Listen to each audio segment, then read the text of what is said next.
नमस्कार मित्रों, शुभ संध्या। आज 7 फरवरी है और वार है सोमवार। और जैसा आप जानते हैं, ज्ञान कणिका ग्रुप में जीना इसी का नाम है सीरीज का सीजन 2 चल रहा है। और उसमें हमने सीजन 2 में व्यक्तित्व विकास या पर्सनालिटी डेवलपमेंट विषय पर फोकस करते हुए अभी तक 5 एपिसोड प्रसारित किए हैं। पहले के 4 एपिसोड मेरे द्वारा लिए गए, जिसमें हमने व्यक्तित्व को किस प्रकार से विकसित करें, क्या क्या उसमें विशेषता होना चाहिए, इस संबंध में चर्चा की थी। और कल के एपिसोड में हमारे प्रथम आमंत्रित अतिथि सम्मान्य श्री रतनलाल जी जैन साहब जयपुर का एपिसोड प्रसारित हुआ था, जिसमें उन्होंने बहुत ही विशद रूप से व्यक्तित्व को किस प्रकार से विकसित करें और विपरीत परिस्थितियों में भी अपने आप को तनाव मुक्त कैसे रखें, उस संबंध में उन्होंने ध्यान, योग, स्वाध्याय, प्राणायाम इत्यादि विषयों पर बात की थी। अब आज जो है एक विशेष दिन मैं मानता हूं कि जिसमें हमें व्यक्तित्व विकास से रिलेटेड एक महान हस्ती के बारे में बात करनी है। जैसा आप जानते हैं, पूरा विश्व जानता है कि कल 6 फरवरी रविवार को इस देश की स्वर कोकिला, भारत रत्न का हमसे वियोग हो गया। ये पूरे देश के लिए, पूरे राष्ट्र के लिए, पूरे विश्व के लिए बहुत बड़ी क्षति है। और जैसा हमने कल देखा, कल दिन भर न्यूज़ चैनल के माध्यम से, शाम के समाचार पत्रों में और विभिन्न मोबाइल के ऐप्स द्वारा हमने लगातार उस घटना से टच में रहे। और कल हमने देखा कि देश के प्रधानमंत्री सम्माननीय नरेंद्र मोदी साहब भी दिल्ली से बम्बई पहुंचे और लता दीदी के चरणों में अपनी श्रद्धांजलि प्रत्यक्ष रूप से उपस्थित होकर अपनी श्रद्धांजलि दी। इसी प्रकार बम्बई, महाराष्ट्र के तो सारे मंत्री, मुख्यमंत्री सभी थे ही, वरिष्ठ कलाकार भी मौजूद थे। ये तो एक छोटी बात हुई, पर बड़ी बात यह कि पूरा देश लता दीदी के वियोग में दुखी था, शोकाकुल था, प्रभावित था। और जैसा आप जानते हैं, निश्चित रूप से हमने जीना इसी का नाम सीरीज में पिछले दिनों भी जब अभिनय सम्राट दिलीप कुमार साहब का निधन हुआ था, तो उस पर मैंने एक एपिसोड लिया था। उसके बाद महान गायक किशोर कुमार साहब के पुण्यतिथि पर भी एक एपिसोड हमने लिया था। आज एक और ये तीसरा एपिसोड उसी श्रृंखला का एक हिस्सा है, जब हम देश की महानतम गायिका लता दीदी के बारे में बात करेंगे। निश्चित रूप से यदि हमें हमारा व्यक्तित्व विकसित करना है, अपने आप को बेहतर करना है, अपने आप में परिवर्तन लाना है, अपने आप का सुधार करना है, तो कोई ना कोई आदर्श, कोई ना कोई उदाहरण, कोई ना कोई एग्जाम्पल हमारे सामने होना चाहिए। तो जैसा मैंने पिछली बार भी कहा था कि हमें विभिन्न व्यक्तित्वों से प्रेरणा लेना चाहिए और अपने जीवन में उनके गुणों को ग्रहण करना चाहिए। तो इस मामले में लता दीदी, लता मंगेशकर जी बहुत आदर्श हैं। देखिए, उन्होंने किस प्रकार से बहुत बचपन में ही, जब उनके पिताजी 13 साल की उम्र में दीनानाथ मंगेशकर जी का निधन हो गया था, जब लता जी केवल 13 साल की थी। उसके बाद उनकी 4 भाई बहन, 3 बहनें और 1 भाई, और खुद इसकी जिम्मेदारी उन पर आ पड़ी क्योंकि वो सबसे बड़ी थी।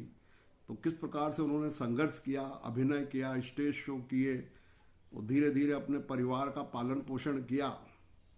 उसके बाद उनका गायन में विशेष प्रारंभ हुआ और किस प्रकार से वो विगत 8 दशक से 5 पीढ़ियों पर छाई रही।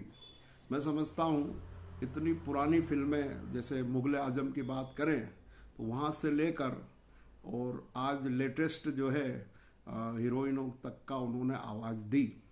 इतने लंबे समय तक इतनी पीढ़ियों को प्रभावित करने वाली कौन शख्सियत है। और देखिए, उन्होंने अपना फील्ड चुना, अपनी रुचि, योग्यता, क्षमता का फील्ड चुना और उस फील्ड में पूरी तरह जुटी रही। तो आज उनका कोई सानी नहीं है। सारे सम्मान, सारे पद सब उनके आगे बोने हैं, छोटे हैं। देखिए, वो एक गायिका थी, उनके पास ना कोई अधिकार थे, ना कोई बहुत बड़ा पद था, पर देखिए आज उन्होंने दिलों पर राज किया। वो पूरा देश ही नहीं, विदेश और इवन हमारे जो अच्छे मित्र नहीं है पाकिस्तान, वहाँ भी उनके प्रति कितना उन्माद है, उनके प्रति कितना सम्मान है। कल मैंने विभिन्न बड़े गायकों को भी सुना, उनके श्रद्धांजलि को किस प्रकार से उन्होंने व्यक्त की।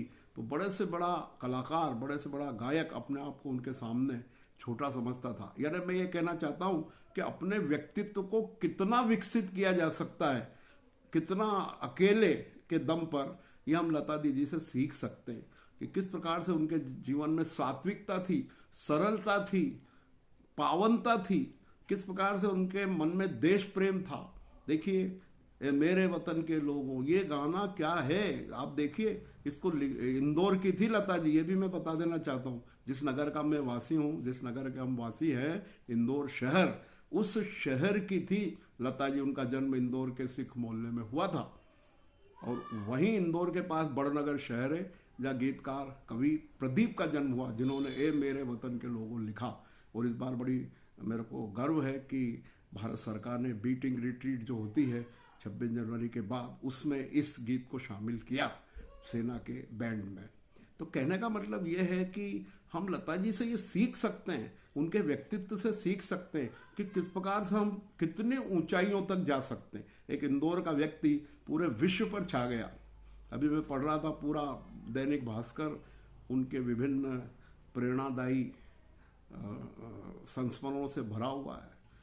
ब्रिटिश सरकार ने नियम बदलना पड़ा। ब्रिटिश लंदन में एक अल्बर्ट हॉल है जहाँ पर केवल अंग्रेजों के ही कंसर्ट होते थे। लता जी ने कहा मैं तो यही करूँगी, तो ब्रिटिश सरकार ने वो नियम बदला और लता जी का कंसर्ट उस ब्रिटिश के अल्बर्ट हॉल में हुआ, लंदन के। तो कहने का मतलब ये है कि कल जिस प्रकार से उनको सैनिक सम्मान के साथ, शासन सम्मान के साथ, पूरे राजकीय सम्मान के साथ उनको विदाई दी गई, ये सिद्ध करती है कि व्यक्ति अगर अपने आप में समर्पित है, लगातार अपनी कुशलता को कायम रखता है, लगातार अपने स्वास्थ्य का ध्यान रखता है, लगातार अच्छे कार्यों में लगा रहता है और एक तरह से जो दूसरे उनके सहयोगी हैं उनके प्रति पूरा विनम्र भाव रखता है, तो निश्चित है वो बहुत आगे बढ़ता है। और निश्चित है हमें इस प्रकार की विभिन्न शख्सियतों से प्रेरणा लेना चाहिए, उनसे सीखना चाहिए और उनके अच्छे गुणों को आत्मसात करना चाहिए। व्यक्तित्व विकास ऐसे ही तो होगा। अलग अलग महापुरुषों से, अलग अलग महान व्यक्तियों से हम उनके गुणों को ग्रहण करें, ये बड़ा बड़ा सूत्र है व्यक्तित्व विकास के लिए। एक तरफा हम रहें तो हमारे व्यक्तित्व में कमी रह जाएगी। इसी प्रकार से मैं समझता हूँ उन्होंने, लता जी ने अपने कठिनाइयाँ होते हुए, स्वास्थ्य की अनुकूलता न होते हुए भी गाया और वो ऐसे गीत रहे जिनको राष्ट्रीय पुरस्कार मिले, राष्ट्रीय सम्मान मिला। ऐसी बहुत सारी घटनाएं तो अब टीवी पर भी आप सुन सकते हैं, देख सकते हैं, अखबारों में पढ़ सकते हैं। मैं तो निचोड़ के रूप में ये कहना चाहता हूँ कि निश्चित रूप से लता जी का जाना भारत के लिए बहुत बड़ी क्षति है, पर उनके हजारों गीत, लोकप्रिय गीत, अमर गीत हमारे पास मौजूद हैं। अब उनको सुने, उनसे प्रेरणा लें, अपने आप को तरोताज़ा करें और सीखें कि किस प्रकार से एक 92 वर्षीय व्यक्ति भी अपने आप को फिट रखते हुए और समाज की, देश की और कला की सेवा कर सकता है। तो उनको हार्दिक श्रद्धांजलि देते हुए मैं ईश्वर से प्रार्थना करूंगा कि वो उच्च स्थान पर विराजित रहें और इस देश और इस राष्ट्र और इस विश्व की खुशहाली में प्रार्थना करते रहें। इसी भावना के साथ धन्यवाद। जय जिनेन्द्र, नमस्कार।